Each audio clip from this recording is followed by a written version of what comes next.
Hello everyone, हमारा आज का टॉपिक है एक्सप्लेन द लिनक्स स्ट्रक्चर और आर्किटेक्चर। यानी हम यहाँ पे लिनक्स का स्ट्रक्चर यानी उसकी जो संरचना है, आर्किटेक्चर है, उसके बारे में पढ़ेंगे। ठीक है।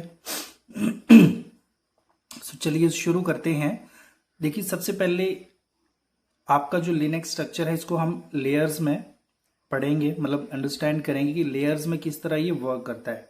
तो देखिए, सबसे पहले कोई भी यूजर है जब किसी ऑपरेटिंग सिस्टम के साथ इंटरेक्ट करता है तो वो हमेशा एप्लीकेशन का यूज करता है। ठीक है। So first layer Linux architecture में आती है आपकी एप्लीकेशन लेयर। इसी लेयर के ऊपर यूजर जो है एक्चुअल में काम करेगा और बहुत सारे एप्लीकेशन जो है इसी लेयर के ऊपर रन होते हैं। लाइक आपका टेक्स्ट एडिटर हो गया, आपका ब्राउजर हो गया, या कंपाइलर हो गया, या और कोई एप्लीकेशन। ठीक है।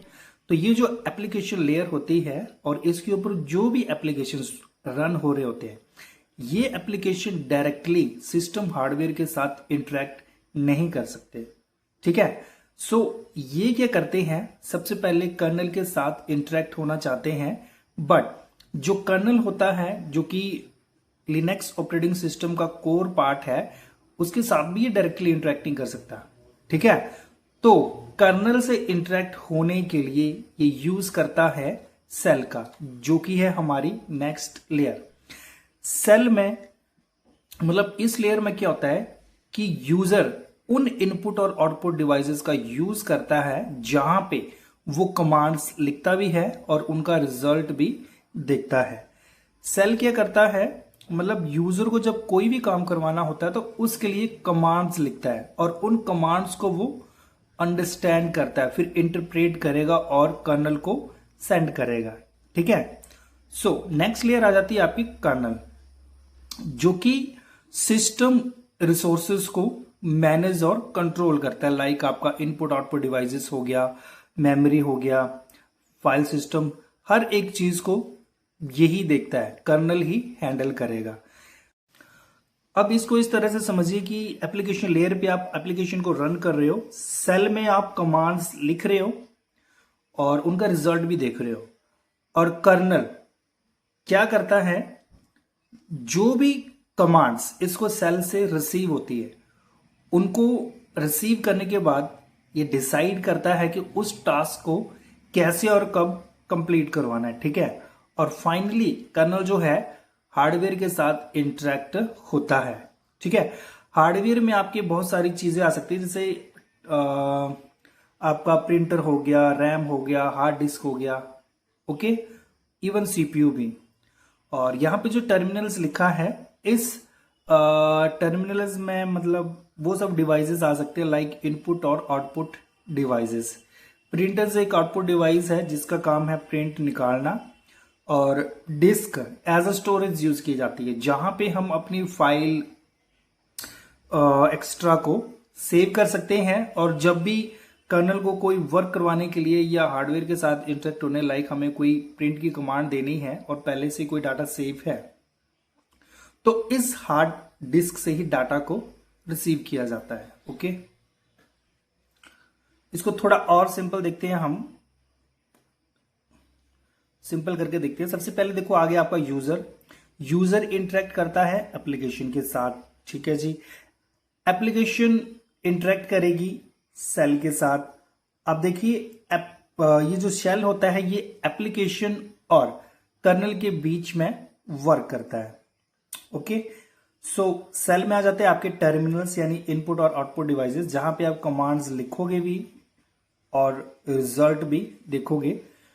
फिर सेल नेक्स्ट क्या करता है, कमांड्स को सेंड करेगा कर्नल को, क्योंकि एक्चुअल टास्क तो कर्नल ही परफॉर्म करेगा, राइट। सो कर्नल उन कमांड्स को अंडरस्टैंड करता है और फिर डिसाइड करता है कि किस तरह से वर्क करना है। ठीक है। सो इसमें आपका प्रिंटर और डिस्क आ गया, लाइक आपको प्रिंट की कमांड देनी है या आपको कोई फाइल सेव करनी है। ओके, सपोज ये टास्क आपने दिया है प्रिंट करने के लिए या फिर फाइल सेव करने के लिए, सो कर्नल परफॉर्म करेगा। और बीच में कर्नल हार्डवेयर के साथ भी इंटरेक्ट होगा, लाइक कमांड देनी है, जब प्रिंटर की कमांड दोगे तो हार्डवेयर यानी प्रिंटर के साथ वो कम्युनिकेट करेगा। ओके, सो लिखेंगे हम इसको किस तरह से। देखिए सबसे पहले आता है hardware, the actual physical devices like CPU, RAM, hard disk भी लिख सकते हो यहां पे, ठीक है। सो हार्डवेयर में आते हैं touchable things, then kernel, it is a core part of Linux, control hardware and system resources, ये हार्डवेयर और सिस्टम रिसोर्सेज को कंट्रोल करता है, एक्चुअल वर्क भी यही करेगा। देन आ गया आपका सेल, जो कि यूजर और कर्नल के बीच में एज अ इंटरफेस वर्क करता है, कमांड्स को इंटरप्रेट करेगा, यानी यूजर कोई भी कमांड्स राइट करता है तो उन कमांड्स को अंडरस्टैंड करेगा, फिर कर्नल को सेंड करता है और कर्नल फिर उस टास्क को परफॉर्म करता है। देन यूटिलिटीज एंड एप्लीकेशंस, यहां पे वो टूल्स और प्रोग्राम्स आते हैं जिनका यूजर यूज करता है। और फिर lastly we have the file system, यहां पे क्या किया जाता है कि हर एक फाइल को ऑर्गेनाइज तरीके से स्टोर किया जाता है, मैनेज किया जाता है, ठीक है। और लिनक्स में हर कोई चीज जो है एज अ फाइल ही कंसिडर की जाती है, चाहे आपकी कोई फाइल हो, इमेज हो, इवन डिवाइसेस को भी एज अ फाइल ही कंसिडर किया जाता है लिनक्स ऑपरेटिंग सिस्टम में, ओके। सो इसी चीज को हम हिंदी में लिखेंगे, हार्डवेयर इसमें एक्चुअल फिजिकल डिवाइसेस आ जाएंगे, देन कर्नल ये लिनक्स का कोर पार्ट है जो कि हार्डवेयर और सिस्टम रिसोर्सेज को कंट्रोल करता है, फिर सेल ये यूजर और कर्नल के बीच एज अ इंटरफेस वर्क करेगा, यानी यूजर जो भी कमांड्स लिखता है उनको समझता है, फिर इंटरप्रेट करेगा एंड देन कर्नल को सेंड कर देता है।